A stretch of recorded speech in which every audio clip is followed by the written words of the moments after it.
May dalawang kuweba sa Kamalig Albay na hinulma hindi lang ng kalikasan. Ang isa rito saksi pa sa kasaysayan, silungan noong pandaigdigan digmaan at puok libangan sa rehimen ng diktadura. Tayong mag-cave explorations report ni Rafi Tima. Sa mga buron ng Kamalig Albay, may mga kwentong nakakubli. Cave secrets.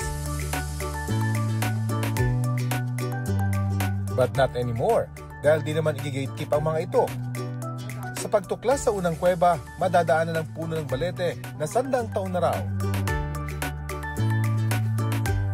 Iba yung ingat, pababa ang daraanan. Hanggang sa marating ang solong Crystal Cave. Sa pagtingala at pagyuko, literal na puno ng kristal ang kuweba. Isa pang kamanghamanghang tanawin, ang rock formation ng Hugis Pagong. Ayun yung ulo niyo. Oo nga, no?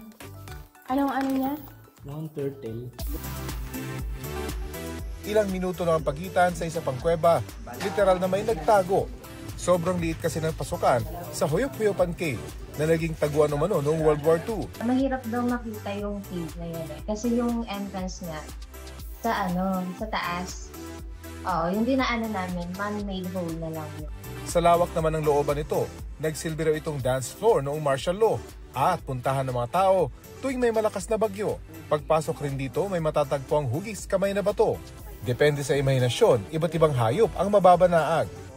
Mata ng Quago, and due to splashes and waves, doon nagkikreate ng formation sa taas, doon sa ceiling mismo ng cave, para siya mumukhang mata ng Quago. Sa pagpunta sa mga kuwebang ito, ang pamamasyal may kasama na ring aral.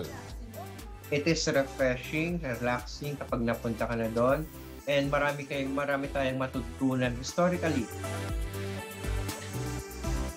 Rafi Tima nagbabalita para sa GMA Integrated News.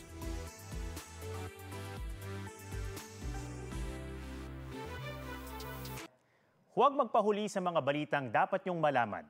Mag-subscribe na sa GMA Integrated News sa YouTube.